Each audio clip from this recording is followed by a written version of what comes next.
Lorsque Manon Dubois ouvrit les yeux sur le regard ambré d'un loup à quelques centimètres de son visage, sa première pensée ne fut pas la peur. Ce fut la gratitude. Le souvenir revint en une vague déferlante.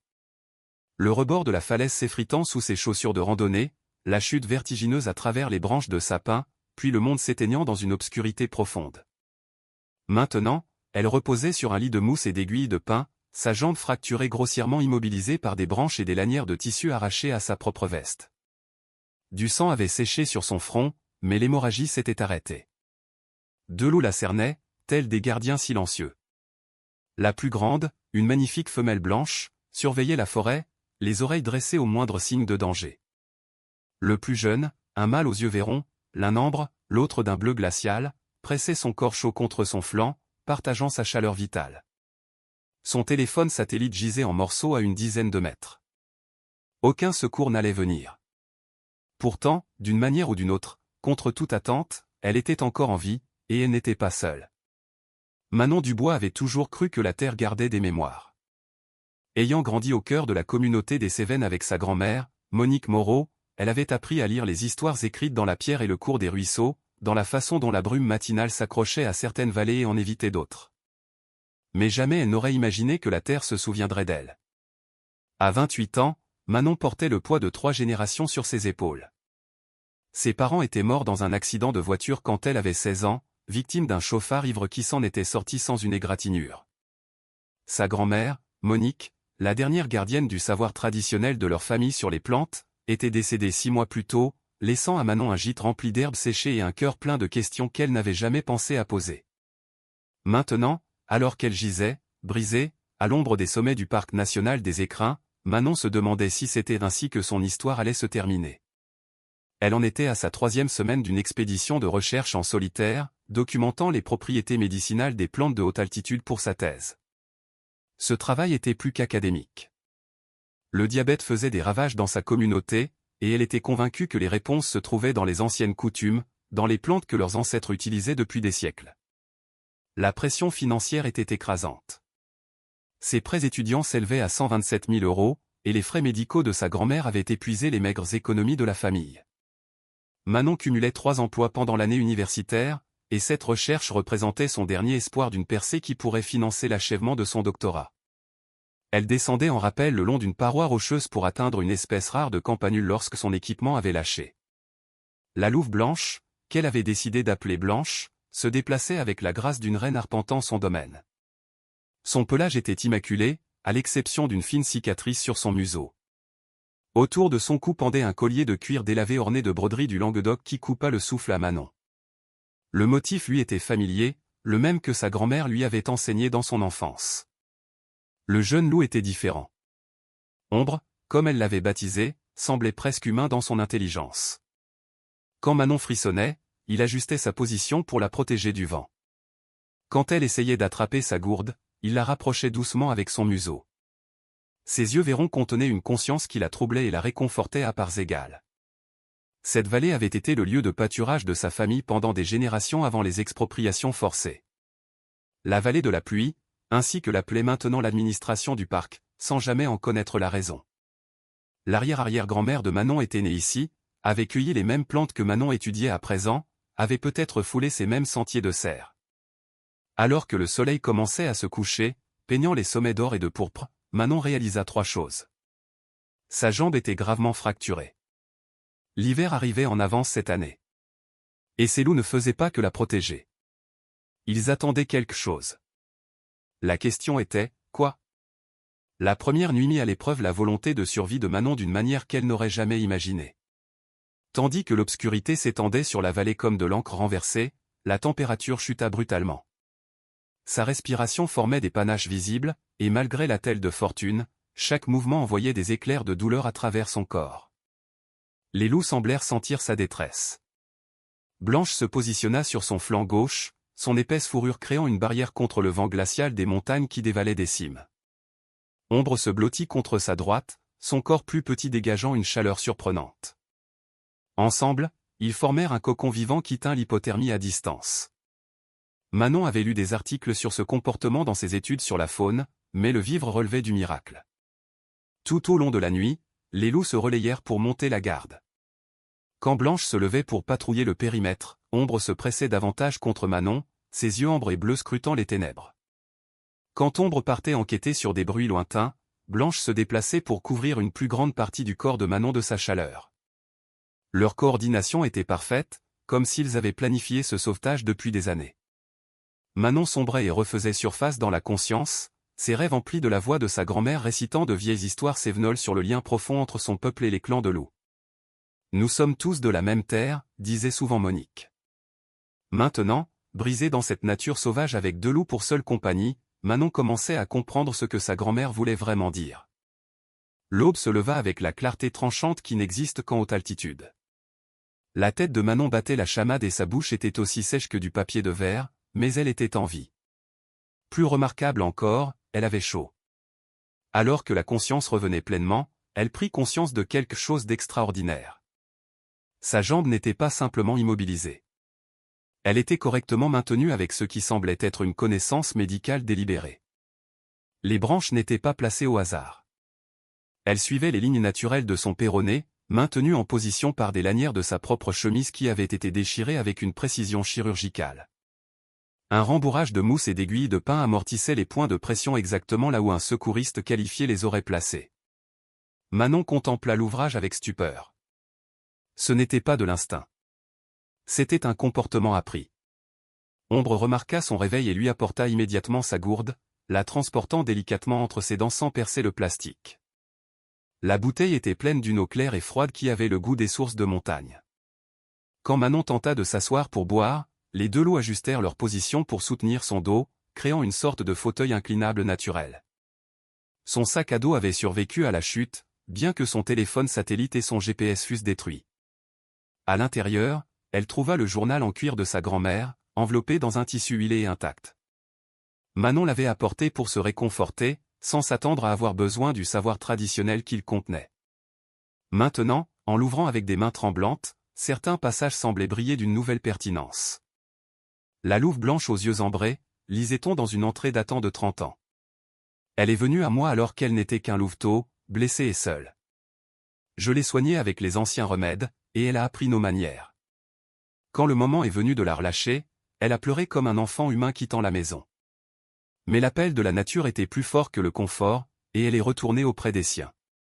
Parfois, je la vois observer depuis la crête, et je sais qu'elle se souvient. Le souffle de Manon se coupa. Le collier de Blanche n'était pas seulement décoré de broderies du Languedoc. Il avait été fabriqué par sa grand-mère. Le cuir était travaillé de manière traditionnelle, doux comme du beurre et résistant comme le fer. Les broderies racontaient une histoire selon les anciens motifs, la louve qui reliait deux mondes, la gardienne qui veillait sur les enfants perdus, la mère qui adoptait ceux qui n'avaient pas de foyer. « Grand-mère » murmura Manon, tendant la main pour toucher le museau balafré de Blanche. « Tu la connaissais. » La réponse de Blanche lui donna des frissons. La louve pressa son front contre la paume de Manon et laissa échapper un son bas et plaintif qui parlait de reconnaissance, de deuil, de promesses tenues à travers les décennies. Pendant un instant, Manon aurait juré sentir la présence de sa grand-mère dans la douce pression de la louve, dans la façon dont les yeux de Blanche semblaient contenir des profondeurs de sagesse accumulées. Ombre observa cet échange avec ce que Manon ne pouvait décrire que comme de la compréhension. Lorsque Blanche recula, il s'approcha et déposa délicatement quelque chose au pied de Manon, une brassée de plantes qu'elle reconnut de ses études botaniques. De l'aquilée millefeuille pour la cicatrisation, de l'écorce de saule pour soulager la douleur, et autre chose, une délicate fleur blanche qu'elle avait cherchée tout au long de son expédition, la campanule des Alpes. Elle ne poussait que dans des microclimats spécifiques au-dessus de 2500 mètres et était réputée pour ses extraordinaires propriétés anti-inflammatoires. Manon descendait en rappel vers un spécimen de cette plante exacte lorsque son équipement avait cédé. Maintenant, Ombre lui avait apporté non pas une seule fleur, mais une brassée entière, racines comprises, soigneusement récoltées pour que la plante puisse être replantée. En examinant le cadeau, Manon remarqua quelque chose qui fit trembler ses mains. Mêlés aux plantes médicinales traditionnelles se trouvaient des articles modernes, des lingettes antiseptiques, du ruban adhésif médical et des sachets d'antibiotiques d'urgence. Ceux-ci n'avaient pas poussé sur le flanc de la montagne. Quelqu'un les avait laissés là, cachés dans une cachette que seule une personne connaissant intimement la région saurait trouver. Le journal de sa grand-mère fournit un autre indice. Les anciennes cachettes, lisait-on dans une autre entrée. Là où nos ancêtres entreposaient les remèdes durant les hivers rudes. Les loups se souviennent de ces endroits mieux que la plupart des humains. Si le danger survient, ils savent où trouver ce dont ils ont besoin. Manon réalisa qu'elle n'était pas seulement la bénéficiaire d'un instinct animal. Elle faisait partie d'un réseau de survie soigneusement entretenu qui s'étendait sur des générations. Sa grand-mère s'était préparée pour ce jour, avait entraîné Blanche, avait laissé des provisions dans des endroits stratégiques de la vallée. Même d'outre-tombe, Monique protégeait encore sa petite fille. Mais des questions subsistaient. Comment Ombre connaissait-il l'existence de la cache médicale? Pourquoi semblait-il comprendre exactement ce dont Manon avait besoin avant même qu'elle ne le sache? Et, plus troublant encore, pourquoi son équipement de rappel avait-il lâché en premier lieu? Manon examina son matériel d'escalade plus attentivement. La corde ne s'était pas effilochée ni rompue sous l'usure. Elle avait été coupée, pas complètement sectionnée, mais affaiblie à un point crucial pour qu'elle cède sous son poids. Quelqu'un avait saboté son équipement, avait voulu qu'elle tombe. La seule question était de savoir s'ils avaient eu l'intention de la tuer ou simplement de l'isoler. Comme s'ils sentaient son malaise grandissant, les deux loups se rapprochèrent. Les oreilles de Blanche pivotaient constamment, surveillant la forêt à la recherche de menaces, tandis que les yeux verrons d'Ombre ne quittaient pas le visage de Manon. Ils étaient beaux, intelligents et clairement dévoués à son bien-être. Mais ils étaient aussi des animaux sauvages dans un parc national où l'interaction entre l'homme et la faune était strictement réglementée. Si les gardes du parc la trouvaient avec ces loups, les animaux seraient probablement déplacés ou pire. Manon prit une décision qui allait tout changer. Au lieu d'essayer de signaler sa position pour être secourue, elle apprendrait à survivre avec ses gardiens inattendus. Sa jambe cassée finirait par guérir, et ses provisions pourraient durer une autre semaine si elle les rationnait soigneusement. Plus important encore, elle devait comprendre ce que sa grand-mère avait commencé avec ces loups, et pourquoi quelqu'un avait tenté de la tuer pour l'arrêter. Cet après-midi-là, Ombre lui apporta d'autres cadeaux, une couverture de survie cachée dans une autre cache, des rations préparées à la française, du bœuf bourguignon sous vide encore bon, et, plus remarquable encore, une radio avec des piles neuves. Mais lorsque Manon tenta de contacter les services du parc, elle découvrit que la radio était verrouillée sur des fréquences spécifiques, des canaux militaires qui ne devraient pas exister dans une zone de conservation civile. Quelqu'un opérait dans la vallée de la pluie.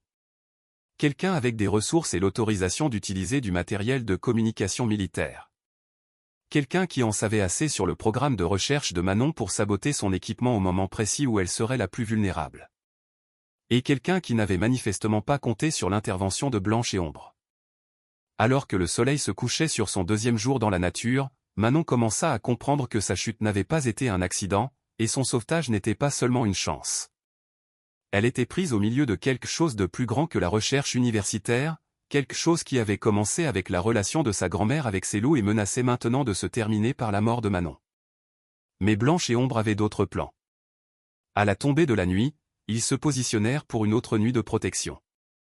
Leur vigilance suggérait qu'ils savaient exactement quel danger rôdait dans les montagnes. Manon serra le journal de sa grand-mère et se prépara à tout ce que le lendemain apporterait, sachant que sa survie dépendait de sa confiance en des créatures que la logique lui disait de craindre. La dernière chose qu'elle entendit avant que l'épuisement ne l'emporte fut le grognement sourd d'Ombre résonnant à travers la vallée.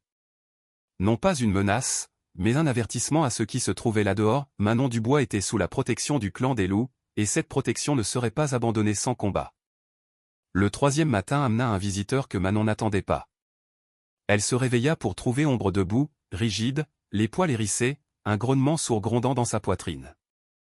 Blanche s'était positionnée entre Manon et la lisière des arbres, son langage corporel criant la défense territoriale. À travers la brume matinale, une silhouette émergea de la forêt, les mains levées en signe de paix. Le docteur Stéphane Lenoir n'était pas ce que Manon avait imaginé pour son éventuel sauvetage. Grand et mince, avec des cheveux noirs grisonnants, il se déplaçait dans le sous-bois avec la confiance tranquille de quelqu'un qui appartenait à ces montagnes. Ses vêtements étaient pratiques, des bottes de randonnée usées, un pantalon cargo et une veste en toile patinée qui avaient vu des années de travail sur le terrain. Plus important encore, il portait une trousse médicale qui semblait bien plus complète que tout ce dont un chercheur typique aurait besoin. Doucement, l'ami, dit doucement Stéphane, s'adressant à Ombre plutôt qu'à Manon. Je ne suis pas là pour faire du mal. Ce qui frappa le plus Manon, c'est qu'il parla au loup en ancien patois occitan, utilisant ce qui ressemblait à des phrases traditionnelles pour calmer les animaux. le grognement d'Ombre diminua légèrement, bien qu'il restât alerte. Blanche maintint sa posture protectrice, mais permit à Stéphane de s'approcher à portée de voix. « Manon Dubois, » dit enfin Stéphane, la reconnaissant. « Votre grand-mère, Monique, parlait souvent de vous. Je suis le docteur Stéphane Lenoir, biologiste de la faune. Je suis ces loups depuis plusieurs semaines dans le cadre d'une étude de conservation. » Manon étudia son visage, cherchant la tromperie. Il y avait quelque chose de familier dans ses traits, une ressemblance qu'elle ne parvenait pas à situer. Ses yeux sombres avaient la même profondeur de connaissance qu'elle avait vue dans le regard de sa grand-mère, le regard de quelqu'un qui portait de vieilles histoires et comprenait le poids de la tradition. « Comment saviez-vous où me trouver » demanda Manon, sa voix rauque après 3 jours avec peu d'eau. Stéphane montra Blanche du doigt. « Elle est mon sujet de recherche depuis plus de 2 ans. Lorsque son collier GPS a cessé de bouger à cet endroit pendant de longues périodes, je suis venu enquêter. » Il fit une pause, étudiant la telle de fortune de Manon avec un intérêt professionnel. « Bien que je doive dire que celui qui a soigné votre jambe savait ce qu'il faisait. » Manon jeta un coup d'œil à Ombre, qui s'était assez détendue pour s'asseoir, mais continuait de surveiller attentivement Stéphane. « Ce seraient mes anges gardiens, ici. » « Remarquable, » murmura Stéphane en sortant un appareil photo numérique. « Cela vous dérange si je documente cela ? Le niveau de soin qu'ils ont montré est sans précédent dans le comportement des loups sauvages. La plupart des loups auraient examiné un humain tombé et seraient passés à autre chose. Ces deux-là vous ont essentiellement adopté. » Tandis que Stéphane commençait à examiner les blessures de Manon avec des mains douces et expertes, elle remarqua des détails qui la mirent sur ses gardes. Sa trousse médicale contenait des fournitures de qualité hospitalière, bien au-delà de ce qu'un chercheur de terrain emporterait habituellement. Il avait un équipement de communication par satellite accroché à sa ceinture, et lorsqu'il bougeait, elle aperçut ce qui ressemblait à un gilet pare-balles sous sa veste. « Vous n'êtes pas seulement un biologiste de la faune », affirma Manon plutôt que de demander. Stéphane interrompit l'examen de sa jambe, la regardant droit dans les yeux. « Non, en effet. Mais pour l'instant, ce n'est pas important. Ce qui compte, c'est de vous prodiguer des soins médicaux appropriés avant que l'infection ne s'installe. Cette jambe a besoin d'une intervention chirurgicale, et vous montrez les premiers signes d'hypothermie malgré les meilleurs efforts de nos amis. » Il avait raison sur son état. Malgré la protection des loups, 3 jours dans les montagnes avaient laissé des traces. Sa température corporelle fluctuait sauvagement, et la douleur dans sa jambe était passée d'une agonie aiguë à une douleur sourde et profonde qui suggérait des complications. « Je peux appeler pour une évacuation par hélicoptère, » poursuivit Stéphane. « Mais il y a une complication. Ces loups devront venir avec nous, au moins temporairement. Blanche porte un collier de suivi expérimental qui contient des données de recherche précieuses. » Et Ombre, il s'interrompit, étudiant le jeune loup avec une expression que Manon ne put déchiffrer. « Ombre ? Quoi ? » insista Manon. « Ombre est spécial. Ses schémas comportementaux, son niveau d'intelligence, sa capacité apparente à résoudre des problèmes et à anticiper les besoins humains. Ces traits sont extrêmement rares chez les loups sauvages. Si certaines personnes apprenaient ses capacités, elles voudraient le capturer pour l'étudier. » Manon sentit un frisson qui n'avait rien à voir avec l'air de la montagne. « Quel genre de personne ? » Avant que Stéphane ne puisse répondre, la radio à sa ceinture crépita. Une voix parla en jargon militaire codé, rapportant des coordonnées GPS et demandant des mises à jour de statut. Stéphane baissa rapidement le volume, mais Manon en avait assez entendu pour comprendre que ce n'était pas une expédition de recherche de routine. « Stéphane, » dit-elle prudemment, « qui êtes-vous vraiment, et quel est le rapport avec ma grand-mère » La question sembla le vieillir sous ses yeux.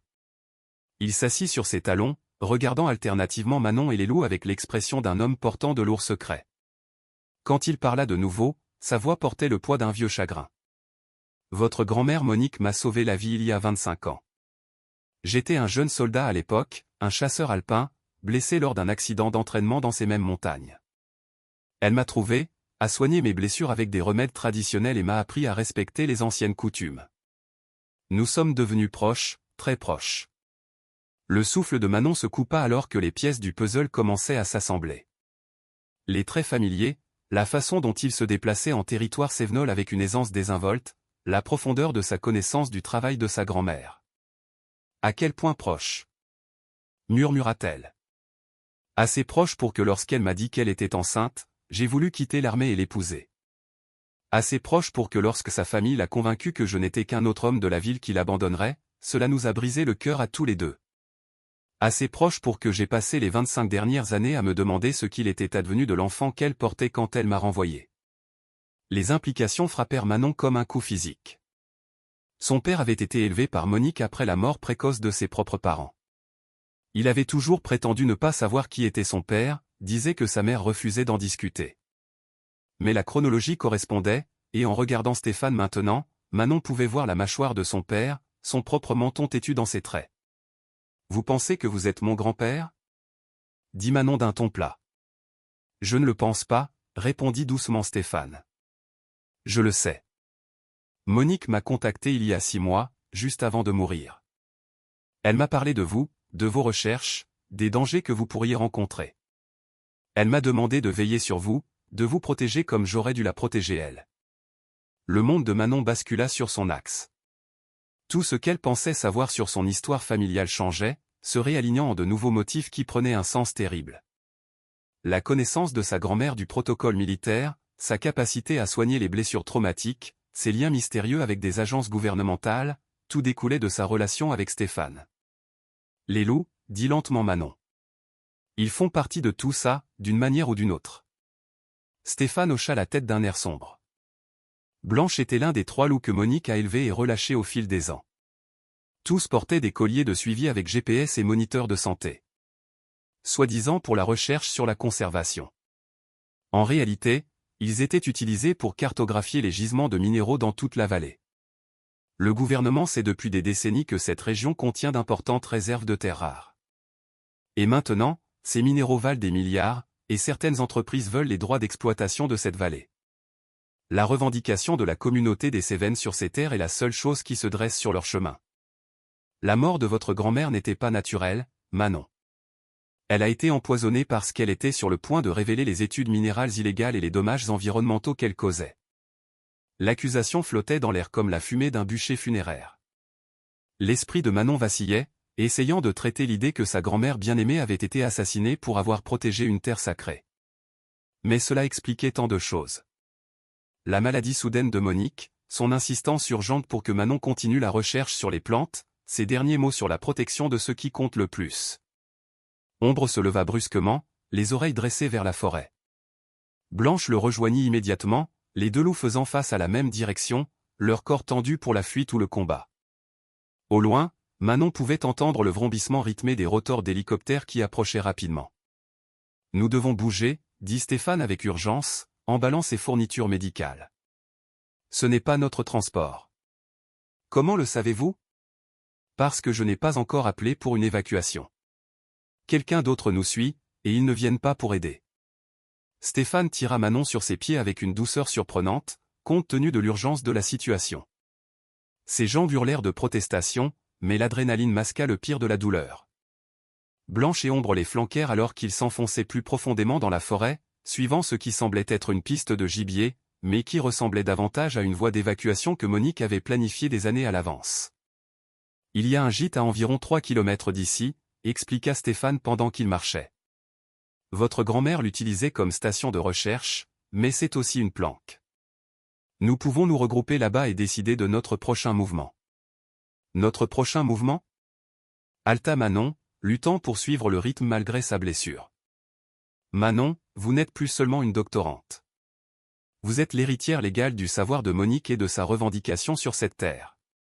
Vous êtes aussi le seul témoin de ce dont ces loups sont capables, ce qui fait de vous soit un atout extrêmement précieux, soit un passif dangereux, selon le camp dans lequel vous vous trouvez. » Le bruit de l'hélicoptère se rapprochait, et Manon pouvait entendre des voix crier au loin. Stéphane sortit sa radio et parla rapidement dans ce qui ressemblait à un code militaire, signalant leur position et demandant une extraction immédiate. Mais quelque chose dans son ton suggérait que ce n'était pas une opération de sauvetage. C'était une évasion. « Qui nous poursuit » demanda Manon. « Des gens qui pensent que Blanche et Ombre valent plus que votre vie, » répondit sombrement Stéphane. « Des gens qui ont tué votre grand-mère quand elle a menacé de révéler leur opération. Des gens qui ont saboté votre équipement d'escalade parce qu'ils avaient besoin de vous écarter définitivement. » Comme invoqué par ces paroles, Blanche laissa échapper un long hurlement plaintif qui résonna à travers la vallée. Ce n'était pas un appel à l'aide ou un avertissement aux rivaux. C'était un chant funèbre, une lamentation pour Monique Moreau et tous les autres gardiens qui étaient morts en protégeant ce lieu sacré. Ombre répondit par son propre hurlement, plus aigu et plus urgent. Et soudain, Manon comprit ce que les loups attendaient. Pas un sauvetage, mais la vengeance. Pas la sécurité, mais la justice pour la femme qui les avait aimés au point de mourir pour leur liberté. La chasse ne faisait que commencer, mais Manon ne fuyait plus le danger. Elle courait vers la vérité qui allait soit sauver, soit détruire tout ce pourquoi sa grand-mère était morte. Le gîte émergea de la forêt comme un souvenir rendu manifeste. Construit à partir de rondins taillés à la main, argenté par des décennies de tempêtes de montagne, il se trouvait dans une prairie cachée qui semblait exister hors du temps. Manon reconnut la main de sa grand-mère dans chaque détail, le jardin d'herbes aromatiques qui était devenu sauvage mais montrait encore une planification minutieuse, les panneaux solaires déguisés parmi les branches de pin, les couleurs de sa région flottant au vent depuis les avant-toits. Elle a construit cet endroit comme une retraite, expliqua Stéphane en aidant Manon à monter les marches du porche. Mais il a toujours été conçu pour être une forteresse si nécessaire. À l'intérieur, le gîte révéla le véritable objectif de Monique. Ce qui semblait être une simple station de recherche d'une seule pièce était en réalité un centre de commandement sophistiqué.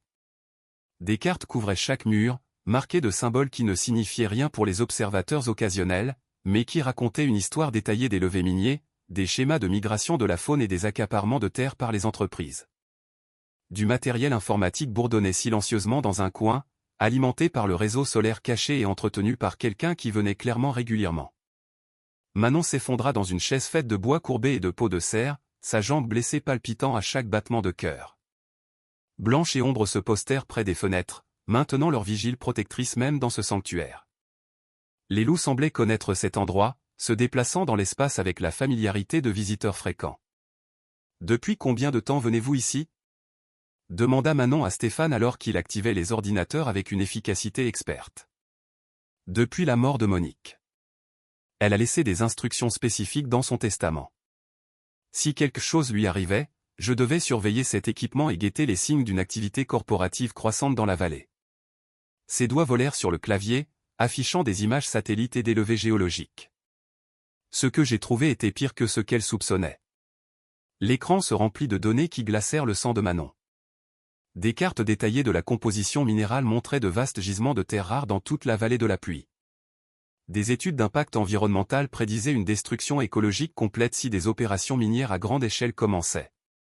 Le plus accablant de tout étaient les communications d'entreprises discutant de l'élimination d'actifs et de la suppression d'obstacles, avec le ton désinvolte d'une liste de courses.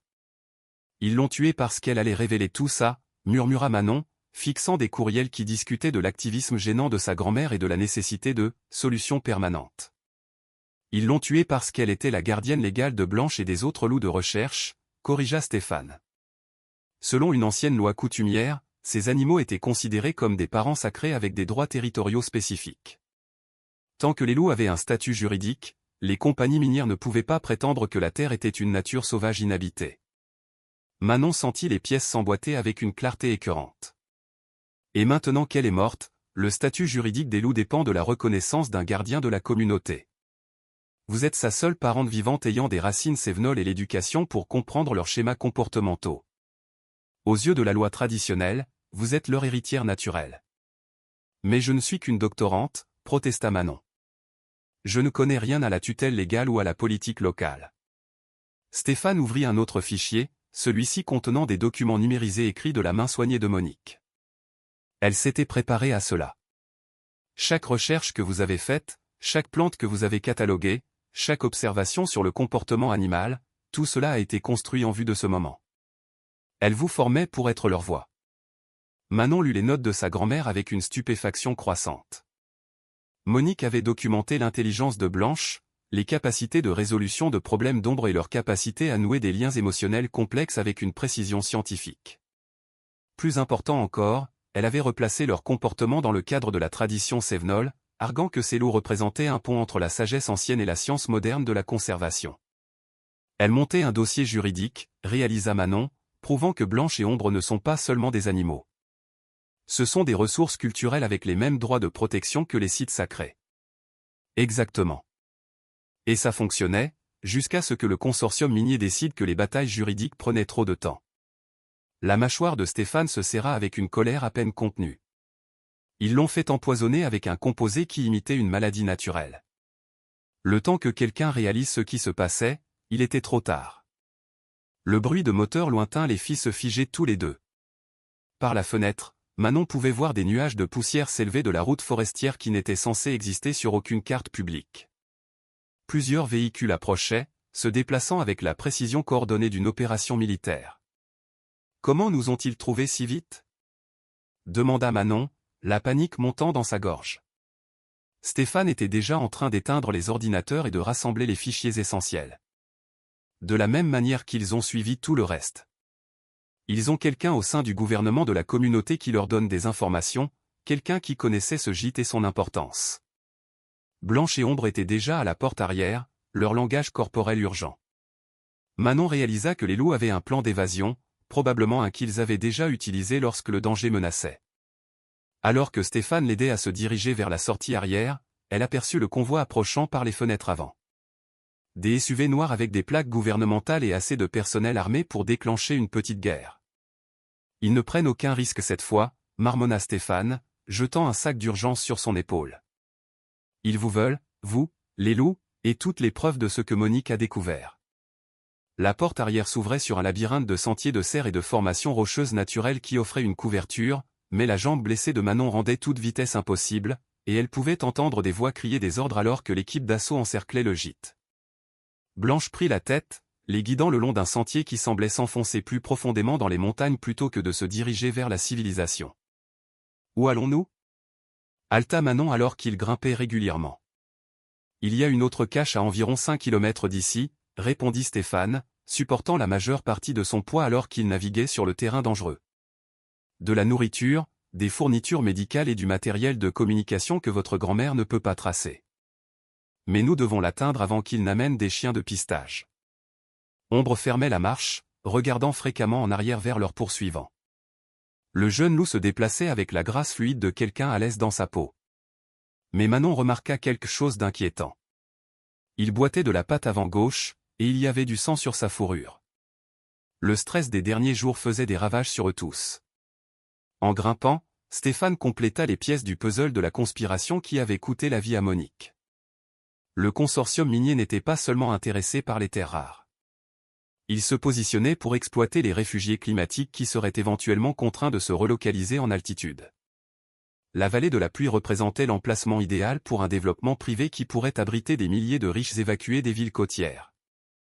C'est le capitalisme du désastre dans sa pire forme, expliqua Stéphane alors qu'il faisait une pause derrière un affleurement de granit. Il parie que l'effondrement environnemental rendra l'immobilier de montagne incroyablement précieux, mais seulement s'ils peuvent d'abord chasser les habitants actuels. Les loups, la communauté des Cévennes, quiconque pourrait avoir un statut juridique pour les arrêter, ajouta Manon, comprenant l'ampleur de ce à quoi ils étaient confrontés. Et des chercheurs comme vous qui pourraient documenter les crimes environnementaux qu'ils commettent en cours de route. Manon regarda Blanche et Ombre, les deux animaux alertes malgré leur épuisement. Ils avaient tout risqué pour la sauver, avaient partagé leur chaleur et leur protection sans rien attendre en retour. Maintenant, elle les entraînait plus profondément dans le danger parce que la cupidité humaine exigeait leur élimination. Il doit y avoir un autre moyen, dit-elle. Une voie légale que Monique n'a pas explorée. Stéphane secoua la tête d'un air sombre.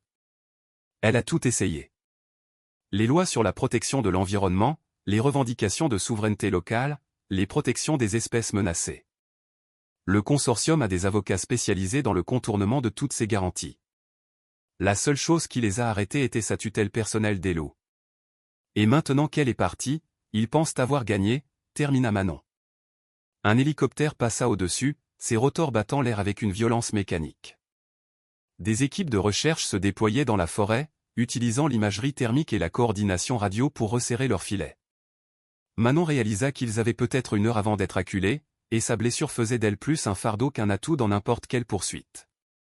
« Stéphane, dit-elle doucement, et si nous nous séparions ? Vous emmenez les loups en sécurité et j'essaierai d'atteindre le poste des gardes. Si je suis capturé, peut-être que je pourrai les convaincre que les loups ne sont que des animaux, qu'ils ne valent pas leur peine. » Absolument pas. Sa réponse fut immédiate et féroce. Monique m'a fait promettre de vous protéger, et ce n'est pas négociable. De plus, vous sous-estimez ce que vous représentez pour Blanche et Ombre. Comme pour prouver ses dires, Blanche s'approcha de Manon et pressa sa tête massive contre son épaule. Le contact était doux mais ferme, un geste qui parlait de liens familiaux plus profonds que les barrières des espèces. Ombre les rejoignit, ses yeux verrons reflétant une loyauté qui transcendait l'instinct de survie. Ils vous ont adopté, poursuivit Stéphane. Dans la culture des loups, cela signifie qu'ils vous défendront jusqu'à la mort. Leur demander de vous abandonner serait comme vous demander d'abandonner vos propres enfants. Manon sentit les larmes qu'elle avait retenues couler enfin. En 3 jours, ces loups lui avaient montré plus d'amour inconditionnel qu'elle n'en avait reçu des humains depuis des années. Ils avaient tout risqué pour sauver une étrangère, simplement parce que sa grand-mère avait un jour fait preuve de gentillesse envers leur famille. La profondeur de leur engagement l'humiliait et la terrifiait. « Alors nous trouverons un autre moyen », dit-elle en essuyant ses yeux et en se relevant avec difficulté. Monique a passé des décennies à se préparer pour ce combat. Elle a dû nous laisser plus que de simples cachettes et des cartes. Stéphane sourit pour la première fois depuis qu'il l'avait trouvé, et Manon entrevit de nouveau l'homme que sa grand-mère avait autrefois aimé. En fait, c'est le cas. Mais ça ne va pas vous plaire. Quel genre de solution? Le genre qui exige que vous lui fassiez entièrement confiance, même après la mort. Le genre qui signifie marcher au cœur du territoire ennemi avec rien d'autre que la foi et 2 loups comme soutien. Manon regarda Blanche et Ombre, les 2 animaux la fixant avec des expressions qui semblaient presque humaines dans leur intensité. Ils avaient déjà prouvé qu'ils la suivraient n'importe où, combattraient n'importe quel ennemi, affronteraient n'importe quel danger. La question était de savoir si elle avait assez de courage pour les mener dans une bataille qui déterminerait non seulement leur survie, mais aussi le sort de tout ce pourquoi Monique était morte. Dites-moi ce qu'elle a prévu, dit Manon, et elle le pensait. Le plan final de Monique était aussi audacieux que terrifiant. Caché dans la cachette la plus profonde, emballé dans des conteneurs étanches et marqués de symboles que seule Manon pouvait lire, se trouvaient des documents qui exposeraient la conspiration, mais qui exigeaient qu'elle se rende directement dans le bastion de l'ennemi pour les déployer efficacement. Elle appelait ça la vérité, expliqua Stéphane alors qu'il se blottissait dans un système de grottes qui parcourait le flanc de la montagne au-dessus de la vallée. Chaque preuve, chaque conversation enregistrée, chaque transaction financière qui prouve que le consortium minier l'a assassiné et a saboté votre équipement, tout est ici. Mais cela doit être transmis depuis leur propre antenne de communication pour avoir une valeur juridique. Manon étudia les spécifications techniques avec une appréhension croissante. Le siège temporaire de la compagnie minière se trouvait dans un complexe fortifié à l'embouchure de la vallée, hérissé d'équipements de sécurité et de personnel armé. S'approcher suffisamment pour accéder à leur liaison satellite serait presque impossible pour une unité militaire entraînée, sans parler d'une doctorante blessée et de 2 loups. C'est du suicide, murmura-t-elle, en regardant Blanche panser la patte blessée d'Ombre avec une douce précision. Le jeune loup souffrait manifestement, mais il endurait les soins de sa mère adoptive avec une patience stoïque. Nous ne passerons jamais leur périmètre. Monique ne le pensait pas, répondit Stéphane, sortant des plans architecturaux qui montraient la disposition du complexe avec des détails saisissants. Elle a passé 2 ans à cartographier leur protocole de sécurité, à identifier les faiblesses et à préparer des contingences. Elle savait exactement comment ils réagiraient à diverses menaces. Les plans révélaient une compréhension sophistiquée de la mentalité de la sécurité d'entreprise. Le consortium s'était protégé contre les assauts de véhicules, les attaques aériennes et les techniques d'infiltration traditionnelles. Mais ils avaient fait une supposition cruciale, que toute menace sérieuse viendrait d'adversaires humains utilisant des tactiques conventionnelles. Ils n'ont jamais affronté quelqu'un avec Blanche et Ombre comme alliés, réalisa Manon, en étudiant les itinéraires de patrouille et l'emplacement des capteurs. Leurs détecteurs de mouvement sont calibrés pour des intrus de taille humaine. Leurs gardes surveillent les gens, pas les loups. Stéphane hocha la tête d'un air approbateur. Monique a passé des mois à conditionner Blanche à naviguer dans les systèmes de sécurité. La vieille fille sait comment éviter les plaques de pression, les détecteurs de mouvement et les caméras infrarouges. C'est essentiellement un agent des forces spéciales à 4 pattes. Manon regarda Blanche avec un nouveau respect et une horreur grandissante. Sa grand-mère avait entraîné cette magnifique créature pour ce qui était essentiellement une mission suicide, sachant que le succès coûterait probablement la vie au loup. Le poids de ce sacrifice s'installa sur les épaules de Manon comme un fardeau physique. Il y a autre chose, continua Stéphane à contre-cœur. Les preuves doivent être transmises pendant une fenêtre spécifique ce soir, lorsque les dirigeants du consortium tiennent leur visioconférence hebdomadaire avec leurs investisseurs. Monique a piraté leur emploi du temps il y a des mois. Si nous manquons cette occasion, ils déplaceront l'opération et nous n'aurons jamais d'autre chance. Le délai était brutalement serré. Ils avaient 6 heures pour descendre des montagnes, pénétrer dans un complexe lourdement gardé, accéder à un équipement de communication sophistiqué et télécharger des gigaoctets de données incriminantes, tout en évitant d'être capturés par des mercenaires professionnels autorisés à utiliser la force létale. La jambe blessée de Manon palpitait à chaque battement de cœur, un rappel constant de ses limites physiques. Mais alors qu'elle regardait Ombre lutter pour se remettre sur ses pattes malgré ses propres blessures, elle réalisa que le courage n'était pas l'absence de peur ou de douleur. C'était le fait d'agir malgré elle. « Montrez-moi l'itinéraire », dit-elle doucement. Stéphane étala des cartes topographiques détaillées marquées des annotations soignées de Monique. Le chemin descendant de leur position actuelle nécessitait de traverser 5 km de terrain découvert, de franchir une rivière gonflée par la fonte des neiges et d'approcher le complexe depuis l'angle mort que Monique avait identifié derrière l'antenne de communication principale. La phase critique commence ici, dit Stéphane en désignant un groupe de bâtiments entourés de barbelés et de miradors.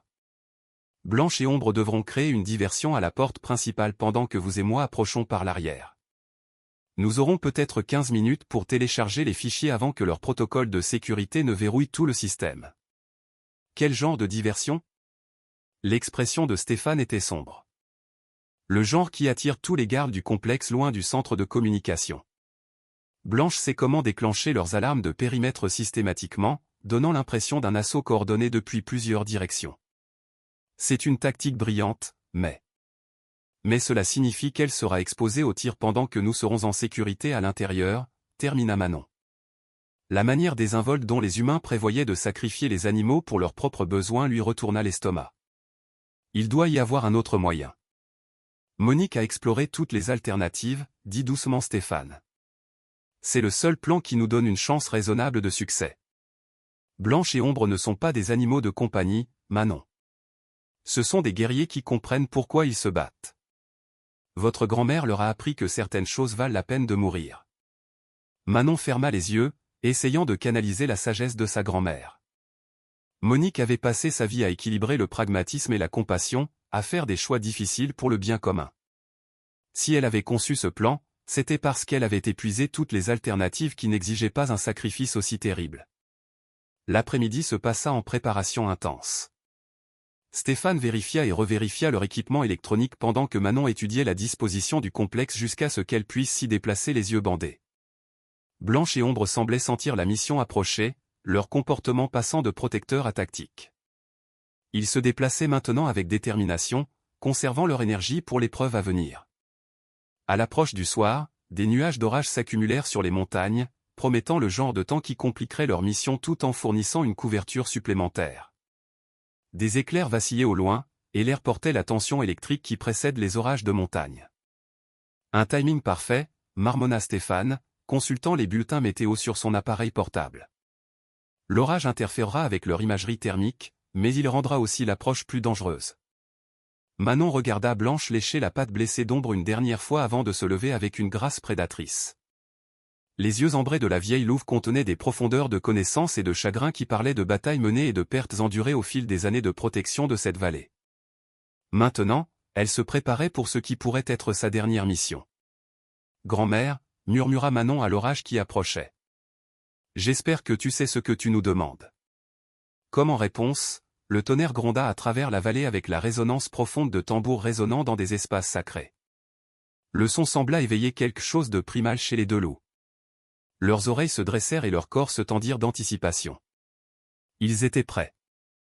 La descente commença juste au moment où la première goutte de pluie frappa le flanc de la montagne.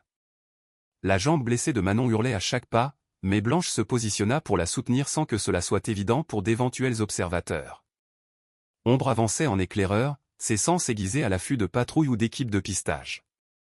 L'orage s'intensifia à mesure qu'il descendait, rendant les sentiers de montagne dangereux avec de la boue et des rochers instables. Mais il fournissait aussi la couverture dont ils avaient désespérément besoin. L'imagerie thermique du consortium serait inutile sous la pluie battante, et le bruit du tonnerre masquerait tout bruit de leur approche. À mi-chemin de la montagne, ils rencontrèrent leur premier véritable obstacle, un poste de contrôle tenu par 2 gardes dans un bunker renforcé. La structure bloquait la seule approche sur du fond de la vallée, et faire le grand tour signifierait manquer leur fenêtre de transmission. Ce n'était pas sur les cartes de Monique, chuchota Stéphane, étudiant la position à travers des jumelles. Ils ont renforcé la sécurité depuis sa dernière reconnaissance. Manon sentit le désespoir monter dans sa gorge. Après tout ce qu'ils avaient enduré, tout ce qu'ils avaient risqué. Allait-il échouer à cause d'une seule amélioration de la sécurité? Elle regarda Blanche et Ombre, les 2 animaux attendant patiemment ses ordres, faisant confiance à son commandement malgré le danger évident. Puis elle se souvint de quelque chose que sa grand-mère lui avait appris sur les tactiques de guerre cévenoles. Parfois, la meilleure façon d'avancer est la plus évidente, disait Monique. Les gens s'attendent à la tromperie, alors ils ne sont pas préparés à la simple vérité. Stéphane, dit lentement Manon. Et si nous ne passions pas en douce devant le poste de contrôle? Et si nous nous y rendions? Il la dévisagea comme si elle avait perdu la raison. Manon, ces gens ont essayé de vous tuer. Se rendre signifie. Point signifie qu'ils nous emmèneront directement au complexe, probablement au bâtiment principal où se trouve leur centre de communication. L'esprit de Manon tournait à plein régime, voyant des possibilités que la peur avait auparavant obscurcies. Ils me veulent vivante pour m'interroger, savoir ce que j'ai découvert sur leur opération. Cela nous donne un levier. Et Blanche et Ombre. Manon regarda sa famille de loups, voyant non seulement des animaux, mais des partenaires capables de prendre leurs propres décisions tactiques. Ils nous suivent, mais pas comme des prisonniers. Comme des atouts trop précieux pour être blessés. Stéphane commença à comprendre sa stratégie. Vous allez les convaincre que les loups valent plus vivants que morts. Que Blanche et Ombre représentent une percée dans la recherche sur l'intelligence animale valant des millions en profit potentiel. Que les tuer serait comme détruire des artefacts inestimables. C'était un pari désespéré basé sur la cupidité humaine l'emportant sur la peur humaine. Mais alors que les éclairs illuminaient la vallée en contrebas, Manon réalisa que c'était peut-être la seule chance qu'ils avaient de sauver à la fois les loups et la terre pour laquelle ils se battaient tous. L'orage atteignait son apogée et leurs fenêtres d'opportunité se refermaient rapidement. Quelle que soit leur décision, elle devait être prise maintenant, pendant que le temps offrait couverture et confusion. Manon prit une profonde inspiration, fit la paix avec la possibilité de la mort, et commença à marcher vers le poste de contrôle, les mains levées et sa famille de loups à ses côtés. La phase finale du plan de Monique était sur le point de commencer, et il n'y aurait pas de seconde chance. La reddition se déroula exactement comme Manon l'avait prédit, et en rien comme elle l'avait espéré. Les gardes du poste de contrôle, surpris par l'apparition d'une femme en sang et de 2 loups émergeant d'un orage, réagirent avec une efficacité professionnelle teintée d'une panique à peine maîtrisée. En quelques minutes, Manon et Stéphane se retrouvèrent les mains liées par des serre-câbles à l'arrière d'un véhicule blindé, tandis que Blanche et Ombre voyageaient dans une cage de transport séparée. Leur dignité était intacte, mais leur liberté avait disparu. Le bâtiment principal du complexe s'élevait du fond de la vallée comme un monument à l'arrogance d'entreprise. Une architecture d'acier et de verre conçue pour intimider, entourée d'une puissance de feu suffisante pour repousser une petite armée. Alors que leur convoi passait plusieurs points de contrôle, Manon compta au moins 30 membres du personnel armé et un équipement de surveillance digne d'une zone de guerre, pas d'une opération minière. Une réponse impressionnante pour un simple projet de recherche, marmonna Stéphane, grimaçant alors que les attaches en plastique lui cisaillaient les poignets. Manon ne dit rien, conservant son énergie pour la confrontation à venir. À travers les vitres pare-balles du véhicule, elle observait Blanche et Ombre dans leur cage de transport. Les 2 loups restaient calmes malgré leur captivité, leurs yeux ambrés alertes et calculateurs. Ils n'étaient pas vaincus. Ils attendaient. L'intérieur du bâtiment principal confirma les pires craintes de Manon quant à l'ampleur de la conspiration. Ce n'était pas une opération minière temporaire, mais le quartier général d'un empire sophistiqué d'extraction de ressources. Des cartes couvraient les murs, montrant des sites miniers prévus sur des dizaines de lieux sacrés cévenols. Des terminaux informatiques affichaient les prix des matières premières en temps réel pour les terres rares. Le plus accablant de tout étaient les maquettes architecturales montrant des développements planifiés qui transformeraient toute la région en un désert industriel. Le colonel Pierre Chevalier entra dans le centre de commandement comme un général conquérant arpentant son domaine. Le souffle de Manon se coupa en le reconnaissant, non pas personnellement, mais d'après de vieilles photographies dans les albums de sa grand-mère. C'était le frère aîné de son père, l'oncle qui avait quitté la région il y a 30 ans pour ne jamais revenir. La ressemblance familiale était indéniable, mais là où son père s'était comporté avec une dignité tranquille, Pierre dégageait la confiance prédatrice de quelqu'un qui avait vendu son âme pour le pouvoir et le profit. « Manon Dubois », dit Pierre, sa voix portant la cadence de quelqu'un habitué à l'autorité absolue. « La fille de mon frère. Vous nous avez causé des dépenses et des inconvénients considérables. » « Oncle Pierre », répondit doucement Manon, laissant le lien familial flotter dans l'air comme une accusation. « Grand-mère s'est toujours demandé ce qui vous était arrivé. » Monique savait exactement ce qui m'était arrivé, rétorqua Pierre, sa façade composée se fissurant légèrement. J'ai choisi le progrès plutôt que le sentimentalisme primitif. J'ai choisi la richesse plutôt que la pauvreté. J'ai choisi de faire partie de la solution au lieu de me complaire dans la victimisation. Stéphane bougea à côté de Manon, testant ses liens tout en gardant une expression neutre. À travers les fenêtres allant du sol au plafond, elle pouvait voir la cage de transport contenant Blanche et Ombre être déplacée vers ce qui ressemblait à une installation vétérinaire. Cette vue lui glaça le sang. « Où les emmenez-vous » demanda Manon. « Vos loups représentent des atouts de recherche précieux, » expliqua Pierre avec le ton désinvolte de quelqu'un discutant de bétail. L'analyse comportementale préliminaire suggère des schémas d'intelligence anormaux qui pourraient valoir des millions en applications pharmaceutiques. Nous étudierons leur chimie cérébrale, cartographierons leur voie neuronale, déterminerons ce qui les rend si remarquablement entraînables. Manon sentit la rage monter dans sa poitrine comme une force physique. Vous parlez de vivisection, de les torturer au nom de la science. Je parle de maximiser le retour sur investissement, corrigea froidement Pierre. Ces animaux nous ont coûté des millions en retard d'opérations minières. Ils nous rapporteront chaque centime grâce à la recherche médicale avant que nous en ayons fini avec eux. Et après que vous en aurez fini ? Le sourire de Pierre fut une réponse suffisante. L'orage à l'extérieur atteignit son apogée juste au moment où l'événement principal de la soirée commençait. À travers le centre de communication du bâtiment, Manon pouvait voir plusieurs écrans vidéo affichant les visages d'investisseurs et de dirigeants d'entreprises du monde entier. La réunion hebdomadaire que Monique avait identifiée commençait pile à l'heure. Un timing parfait, songea Pierre en consultant sa montre. Nos actionnaires sont impatients d'entendre parler de nos progrès dans la sécurisation des droits miniers de la vallée. Ils seront particulièrement intéressés de savoir que les derniers obstacles juridiques ont été éliminés.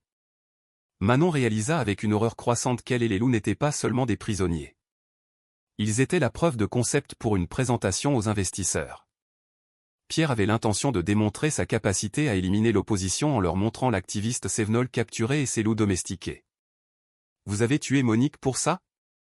demanda Manon, sa voix se brisant malgré ses efforts pour rester forte. « Monique s'est tuée elle-même », répondit Pierre sans une once de remords. « Elle a choisi d'interférer avec des opérations commerciales légitimes. Des conséquences naturelles ont suivi. Empoisonner une femme âgée n'est guère une conséquence naturelle. » Pierre interrompit ses préparatifs, étudiant Manon avec le regard calculateur d'un prédateur évaluant sa proie. « Vous avez l'entêtement de votre grand-mère. Malheureusement, vous avez aussi sa foi naïve en des idéologies obsolètes. Les anciennes coutumes sont mortes, Manon. Le plus tôt vous l'accepterez, le plus facile ce sera. » Comme invoqué par ces paroles, la visioconférence commença. Manon se retrouva face à une galerie de visages représentant le pire du capitalisme d'entreprise. Des dirigeants de compagnies pétrolières, des PDG de sociétés pharmaceutiques, des entrepreneurs de la défense et des banquiers d'investissement. C'étaient les gens qui avaient ordonné la mort de sa grand-mère aussi nonchalamment qu'ils auraient pu autoriser des fournitures de bureau. « Messieurs », commença Pierre, sa voix de présentation douce et confiante. « J'ai le plaisir de vous informer que la première phase de l'acquisition de la vallée de la pluie est terminée avec succès. Toute résistance locale a été neutralisée, et nous pouvons procéder à des opérations d'extraction à grande échelle. » Manon regarda avec une fascination morbide Pierre afficher des cartes montrant les sites miniers prévus, des projections d'impact environnemental clairement fabriquées et des modèles financiers qui généreraient des milliards de profits au cours de la prochaine décennie. Les revendications territoriales de la communauté des Cévennes furent rejetées comme étant « résolues par un règlement négocié », un euphémisme qui fit trembler les mains de Manon de fureur. « Qu'en est-il des complications liées à la faune ?» demanda l'un des investisseurs, une femme dont les yeux froids suggéraient qu'elle avait autorisé des opérations similaires auparavant. « Également résolu, répondit Pierre, désignant les fenêtres où la cage de transport de Blanche et Ombre était visible. Nous avons capturé les animaux en question et mènerons des études comportementales complètes pour éviter des interférences similaires dans les opérations futures. Manon sentit quelque chose se briser en elle, un son comme des os qui se cassent ou des rêves qui meurent. Ces gens discutaient de la destruction systématique de tout ce qu'elle aimait avec le ton désinvolte d'une réunion d'affaires. Ils ne volaient pas seulement des terres.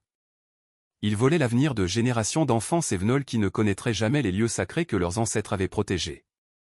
Mais alors que Pierre continuait sa présentation, Manon remarqua quelque chose qui lui redonna espoir.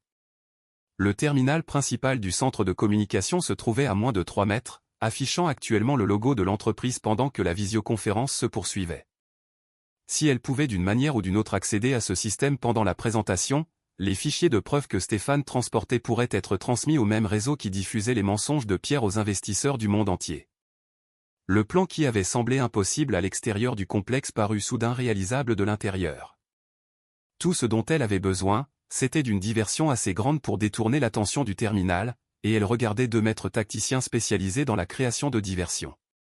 À travers les fenêtres, elle pouvait voir Blanche et Ombre dans leur cage, les 2 loups observant le bâtiment principal avec l'attention concentrée de chasseurs étudiant leur proie. Ils n'étaient pas des prisonniers vaincus. Ils étaient des atouts temporairement hors de position, attendant le signal pour démontrer pourquoi sa grand-mère avait passé des années à les préparer pour ce moment précis. Manon croisa le regard de Stéphane et vit la compréhension passer entre eux. Il était parvenu à la même conclusion qu'elle. Leur capture n'était pas un échec du plan de Monique, mais son aboutissement. Ils étaient exactement là où ils devaient être, avec accès aux ressources exactes dont ils avaient besoin, au moment exact pour détruire la conspiration qui avait tué la femme qui les avait élevés tous les 2. L'orage à l'extérieur commença à se calmer, mais la véritable tempête ne faisait que commencer. Manon ferma les yeux, adressa une prière silencieuse à l'esprit de sa grand-mère, et se prépara à tout confier au loup qui lui avait déjà sauvé la vie une fois et s'apprêtait à le faire à nouveau. Pierre arrivait juste au sommet de sa présentation lorsque les lumières s'éteignirent, et la véritable bataille commença. La panne de courant dura exactement 43 secondes, assez longtemps pour que Blanche et Ombre s'échappent de leur cage de transport, mais pas assez pour que les générateurs de secours du complexe tombent complètement en panne. Lorsque les lumières vacillèrent de nouveau, le chaos éclata dans l'installation alors que le personnel de sécurité s'efforçait de comprendre comment 2 loups avaient disparu d'un conteneur en acier verrouillé. Manon avait compté sur la confusion, mais elle n'avait pas anticipé la terreur pure qui s'empara des mercenaires endurcis lorsqu'ils réalisèrent qu'ils chassaient des prédateurs intelligents dans un espace clos. Blanche et Ombre ne s'échappaient pas seulement. Ils mettaient en œuvre une campagne de guerre psychologique coordonnée que Monique leur avait enseignée pendant des années d'entraînement minutieux. Toutes les unités, nous avons une brèche de confinement au transport 7, crépita le système radio. 2 sujets en liberté dans le complexe. Considérez-les comme extrêmement dangereux. Le sang-froid de Pierre Chevalier s'évapora alors que les rapports affluaient de toute l'installation. Les loups ne fuyaient pas au hasard. Ils ciblaient systématiquement les vulnérabilités du complexe avec une précision chirurgicale. Ombre avait d'une manière ou d'une autre déclenché plusieurs alarmes incendie en séquence, forçant des protocoles d'évacuation qui vidaient des bâtiments clés. Blanche avait été aperçue près du dépôt de véhicules où plusieurs camions de transport développèrent soudainement de mystérieuses pannes mécaniques. Comment est-ce possible ? Demanda l'un des investisseurs lors de la visioconférence, le visage tordu d'incrédulité. Ce sont des animaux, pas des agents des forces spéciales. Des animaux hautement entraînés, corrigea Stéphane depuis ses liens, parlant pour la première fois depuis leur capture. Entraînés par quelqu'un qui comprenait à la fois la psychologie animale et les tactiques militaires, quelqu'un qui a passé 30 ans à se préparer pour ce scénario précis. Manon observa le visage de Pierre alors que la compréhension se faisait jour. Monique savait, murmura-t-il, le sang quittant ses traits. Elle savait que nous les capturerions. Tout cela fait partie de son plan. Ma grand-mère avait toujours 3 longueurs d'avance sur tout le monde, dit Manon avec une fierté tranquille. Même sur vous. La conférence des investisseurs se détériorait rapidement alors que les dirigeants d'entreprise réalisaient qu'ils assistaient non pas à une démonstration contrôlée, mais à une contre-attaque soigneusement orchestrée.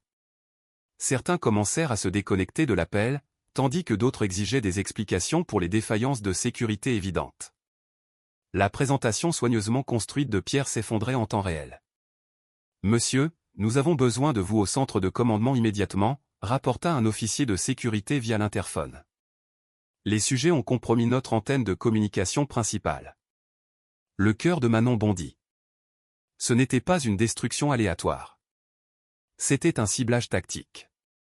Blanche et Ombre coupaient la capacité du complexe à appeler des renforts extérieurs tout en créant des opportunités pour Stéphane d'accéder au réseau interne. Chaque mouvement était calculé pour servir l'objectif ultime de Monique. Pierre quitta la salle de conférence avec la plupart de son équipe de sécurité, laissant Manon et Stéphane sous une garde minimale. Le mercenaire restant était clairement nerveux, sursautant à chaque bruit et vérifiant constamment son arme. La pression psychologique de chasser des loups invisibles en territoire familier s'avérait plus efficace qu'une confrontation directe. Ce serait le bon moment, murmura Stéphane, travaillant ses mains contre les cercles. Manon avait fléchi ses poignets depuis une heure, utilisant une technique que sa grand-mère lui avait apprise pour traiter les brûlures de cordes lors des cérémonies traditionnelles. Le plastique céda finalement juste au moment où une autre alarme se mit à hurler quelque part dans les profondeurs du bâtiment. Ses mains étaient libres, mais le garde ne l'avait pas encore remarqué. La conférence des investisseurs continuait de jouer sur l'écran principal, montrant maintenant principalement des fenêtres vidéo vides alors que les dirigeants d'entreprise fuyaient l'appel manifestement compromis. Mais l'équipement d'enregistrement était toujours actif, diffusant toujours sur le réseau qui reliait ces personnes à leur conspiration mondiale. Si Manon pouvait accéder au terminal pendant seulement 60 secondes, les fichiers de preuve de Monique se propageraient dans tout leur système de communication. Un fracas énorme résonna dans le bâtiment, suivi de cris et du son indubitable de tirs d'armes automatiques. Le garde se tourna vers le tumulte, son attention complètement détournée de ses prisonniers. Manon se déplaça avec la grâce fluide que sa grand-mère lui avait enseignée, se levant de sa chaise et traversant la pièce en 3 pas silencieux. Les liens de Stéphane se rompirent juste au moment où Manon atteignit le terminal de communication. Ses doigts volèrent sur le clavier, accédant au protocole de téléchargement que Monique avait programmé des mois plus tôt. Le système reconnut immédiatement les fichiers cryptés, affichant une barre de progression qui avançait avec une lenteur angoissante. 15% téléchargé, puis 20%, puis 25%. Qu'est-ce que vous faites? Le garde s'était retourné vers eux, son arme levée, mais son expression confuse plutôt que menaçante. Il était jeune, probablement à peine sorti de sa formation de base, et les événements de la nuit avaient clairement dépassé sa maigre expérience. Je dis la vérité, répondit Manon sans quitter l'écran des yeux. Quelque chose que votre employeur aurait dû essayer avant d'assassiner ma grand-mère. Le téléchargement atteignit 50% juste au moment où Pierre Chevalier fit irruption dans la pièce, le visage rouge de rage et d'effort. Derrière lui, Manon pouvait voir de la fumée et entendre le chaos organisé d'une installation assiégée. Blanche et Ombre démantelaient systématiquement 30 ans de planification minutieuse avec l'efficacité méthodique de maîtres tacticiens. Éloignez-vous de ce terminal, gronda Pierre, dégainant son arme de poing et la pointant directement sur la tête de Manon. Trop tard, dit calmement Manon, regardant la barre de progression atteindre 75%. Vos investisseurs voient déjà tout. Relevé bancaire, ordre d'assassinat, dissimulation d'impact environnemental, documents de corruption, tout y est. Le visage de Pierre devint blanc alors qu'il réalisait l'ampleur du désastre. L'écran de la conférence des investisseurs montrait maintenant non pas sa présentation d'entreprise, mais les fichiers de preuves méticuleusement assemblés par Monique, des virements bancaires prouvant les paiements aux assassins, des conversations enregistrées discutant du meurtre de Manon, des études environnementales montrant que l'exploitation minière à grande échelle empoisonnerait le bassin versant de 3 départements. Vous n'avez aucune idée de ce que vous avez fait, murmura Pierre, sa main tenant l'arme tremblant de fureur. Cette opération emploie des milliers de personnes, génère des milliards d'activités économiques. Vous détruisez des emplois, détruisez le progrès, détruisez l'avenir. Je le protège, corrigea Manon, regardant le téléchargement atteindre 90%, contre des gens qui pensent que le profit justifie le génocide. Les investisseurs restant sur l'appel de conférence tentaient frénétiquement de se déconnecter, mais les fichiers de preuves s'étaient déjà propagés dans leur réseau. Les avocats d'entreprise recevraient des copies en quelques minutes. Les procureurs fédéraux y auraient accès en quelques heures. La conspiration qui avait mis des années à se construire s'effondrait en temps réel. Stéphane s'était discrètement rapproché de Pierre pendant la confrontation. Mais le chef mercenaire était trop expérimenté pour être pris au dépourvu.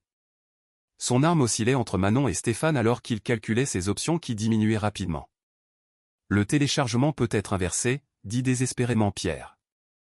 Les fichiers peuvent être supprimés si vous arrêtez maintenant. Nous pouvons conclure un marché. De l'argent, des garanties, tout ce que vous voulez. Ce que je veux, c'est que ma grand-mère soit en vie, répondit Manon, sa voix se brisant malgré ses efforts pour rester forte. Ce que je veux, c'est que Blanche et Ombre soient en sécurité.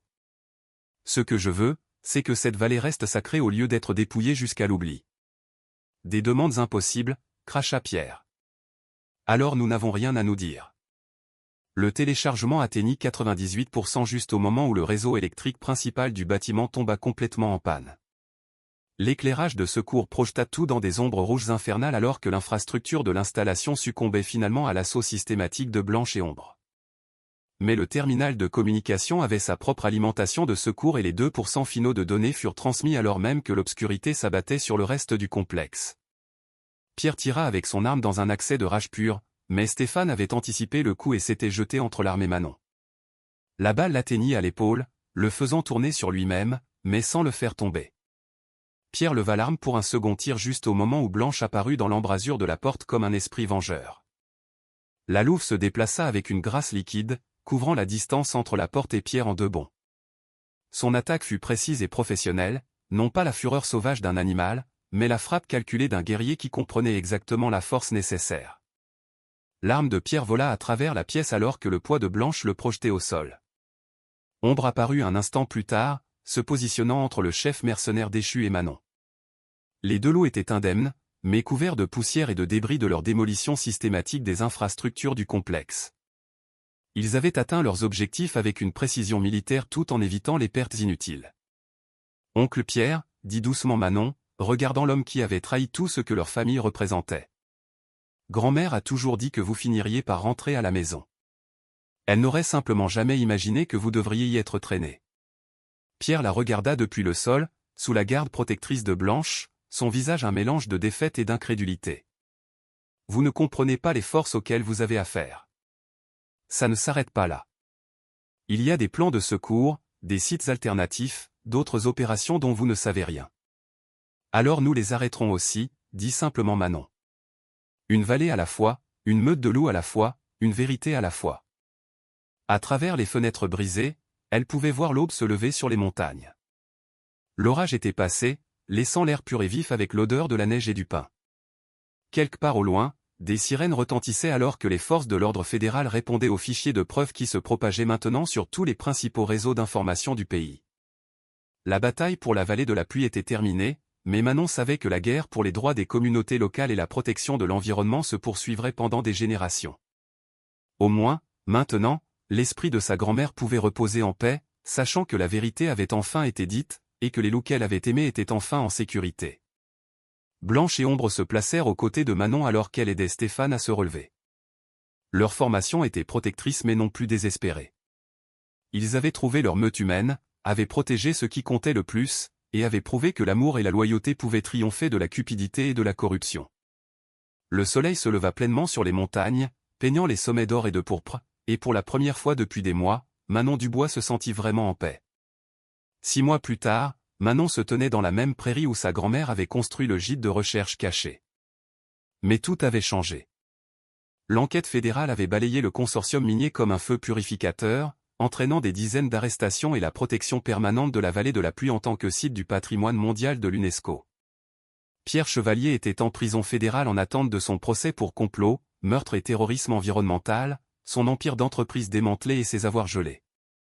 La brume matinale s'accrochait au fond de la vallée alors que Manon effectuait sa tournée quotidienne dans ce qui était maintenant officiellement désigné comme la réserve naturelle régionale Monique Moreau. Blanche marchait à ses côtés, se déplaçant avec la grâce digne d'une matriarche qui avait vécu assez longtemps pour voir la justice rendue. À 8 ans, la louve blanche entrait dans ses années dorées, mais ses yeux ambrés contenaient toujours l'intelligence féroce qui l'avait rendue légendaire. Ombre bondissait en avant sur le sentier, son boitement à peine perceptible maintenant que des soins vétérinaires appropriés avaient traité ses anciennes blessures. À 4 ans, il était dans la fleur de l'âge, et son intelligence unique l'avait rendu inestimable dans les programmes éducatifs de la réserve.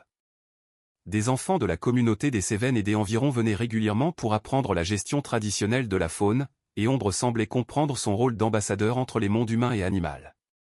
Docteur Dubois, appela une voix familière depuis le porche du gîte. Stéphane émergea avec 2 tasses de café fumantes, son bras gauche montrant encore les séquelles de la blessure par balle, mais son sourire aussi chaud que le soleil d'été. La révélation de leur lien familial s'était transformée en quelque chose que ni l'un ni l'autre n'avait attendu, un amour construit sur un objectif commun et un respect mutuel qui honorait la mémoire de Monique tout en créant quelque chose de entièrement nouveau. Manon accepta le café avec gratitude, savourant le rituel qu'ils avaient développé au fil des mois de travail commun pour établir la réserve. Stéphane avait quitté son poste gouvernemental pour devenir le directeur de la sécurité et de la gestion de la faune de l'établissement, apportant des décennies d'expérience pour protéger la vallée des menaces futures. L'équipe de tournage du documentaire sera là cet après-midi, lui rappela Stéphane alors qu'il marchait vers le bâtiment principal de recherche. Arte veut se concentrer sur le rôle de Blanche et Ombre dans la révélation de la conspiration. Manon hocha la tête, toujours émerveillée par l'attention internationale que leur histoire avait suscitée. La combinaison de la corruption d'entreprise, de la destruction de l'environnement et de l'intelligence remarquable manifestée par Blanche et Ombre avait captivé l'imagination mondiale. Les dons affluaient du monde entier, finançant des programmes de recherche qui alliaient les connaissances traditionnelles cévenoles à la science moderne de la conservation. Avez-vous décidé ce que vous allez leur dire sur les méthodes d'entraînement de grand-mère ? Demanda Stéphane. C'était une question à laquelle Manon était confrontée quotidiennement. Les techniques de Monique pour développer les capacités tactiques des loups restaient largement mystérieuses, enregistrées dans des symboles et des phrases en occitan qui prendraient des années à déchiffrer complètement. Une partie du savoir était morte avec elle, mais Manon apprenait progressivement à lire les signes que sa grand-mère avait laissés derrière elle. Je leur dirai la vérité, décida Manon. Que l'amour et le respect peuvent enseigner à n'importe quelle créature à dépasser ses limites perçues. Que ma grand-mère a vu en Blanche et Ombre un potentiel que personne d'autre n'a reconnu, et qu'elle a passé des années à nourrir ce potentiel pour en faire quelque chose d'extraordinaire. Ils firent une pause devant la stèle commémorative qui marquait l'endroit où Blanche avait fait sa dernière résistance contre les mercenaires de pierre. La communauté avait commandé à un artiste local une sculpture qui capturait le courage et la dignité de la louve, entourée de plantes indigènes que Monique avait étudiées toute sa vie. Des offrandes de tabac frais laissées par les visiteurs ornaient la base, un témoignage de la révérence continue pour le sacrifice de Blanche. Mais Blanche n'était pas morte cette nuit-là, malgré les attentes de tout le monde. La vieille louve avait survécu à ses blessures grâce à une détermination pure et aux excellents soins vétérinaires qui avaient suivi leur sauvetage. Manon se demandait souvent si Blanche avait su depuis le début que la survie était possible, si l'entraînement de Monique avait inclus des leçons d'espoir ainsi que de tactique. L'équipe juridique a appelé ce matin, poursuivit Stéphane en entrant dans le bâtiment de recherche. Le procès de la communauté pour les droits miniers a été réglé en notre faveur. Le gouvernement fédéral verse des réparations pour les levés illégaux et établit un fonds fiduciaire pour les programmes éducatifs locaux. Manon sourit, imaginant la réaction de sa grand-mère à cette nouvelle. Monique s'était battue pour les droits locaux toute sa vie, se sentant souvent comme une voix prêchant dans le désert. Maintenant, sa mort avait déclenché un mouvement qui remodelait la politique fédérale sur la souveraineté locale et la protection de l'environnement.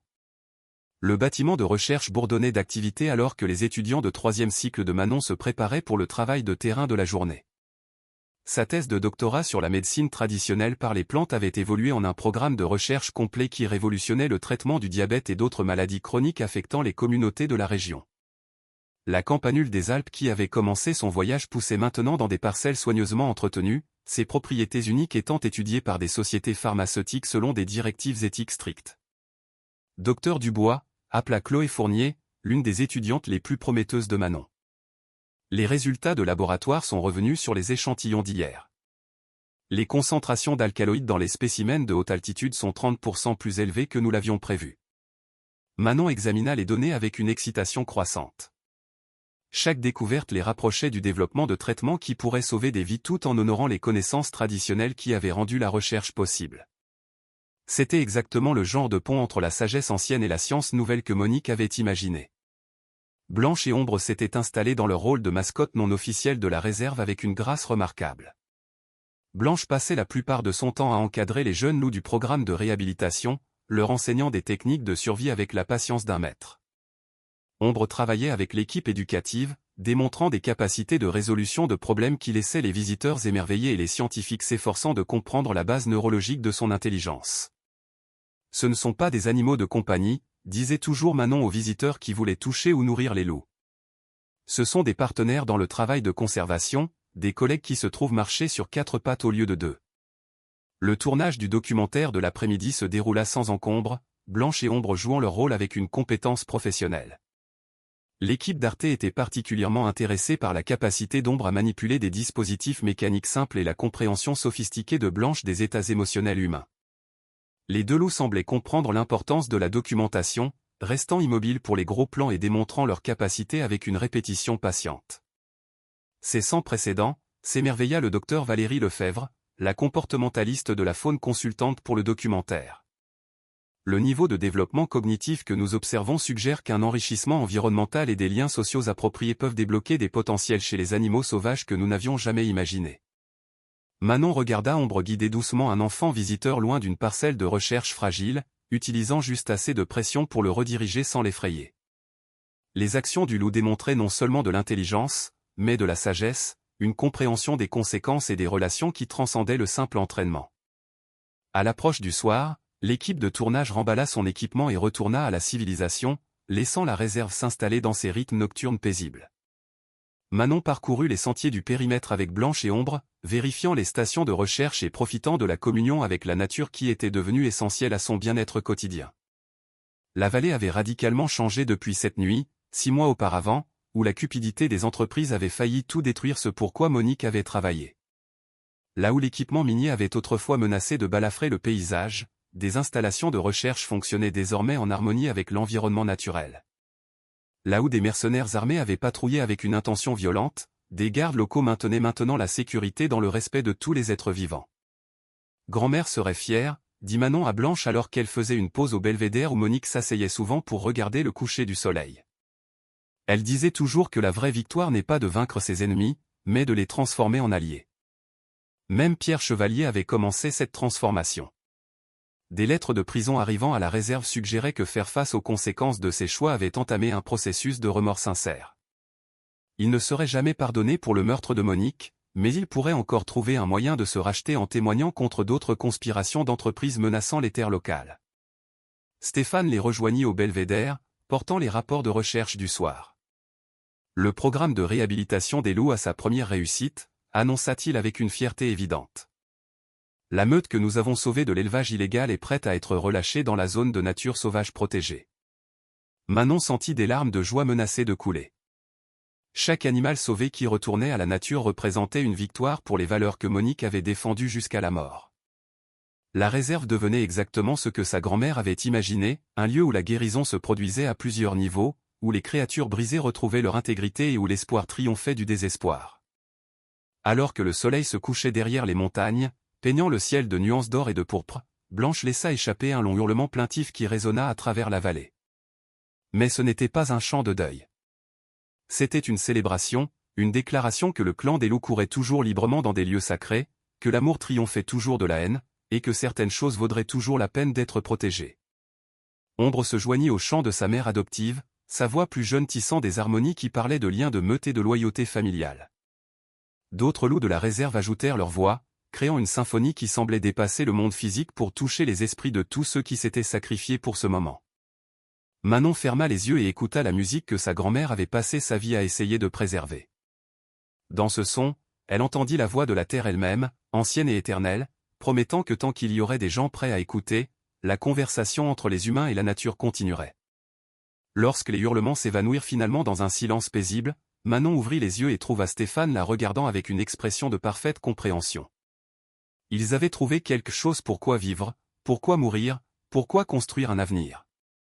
Ensemble, avec Blanche et Ombre, ils créaient un héritage qui honorerait la mémoire de Monique tout en protégeant les lieux sacrés pour les générations à venir.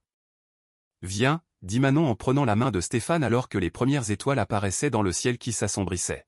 « Rentrons à la maison. » Et alors qu'il retournait vers le gîte où Blanche et Ombre attendaient avec une loyauté patiente, Manon sut que la maison n'était pas un lieu sur une carte. C'était là où l'amour et le but se croisaient, là où la famille choisissait de rester unie malgré les dangers, là où l'espoir se révélait plus fort que la peur. La vallée retenait son souffle dans un contentement paisible. Et quelque part dans l'obscurité grandissante, l'esprit de Monique Moreau souriait avec la satisfaction d'une grand-mère regardant ses enfants s'épanouir dans le monde qu'elle avait aidé à créer.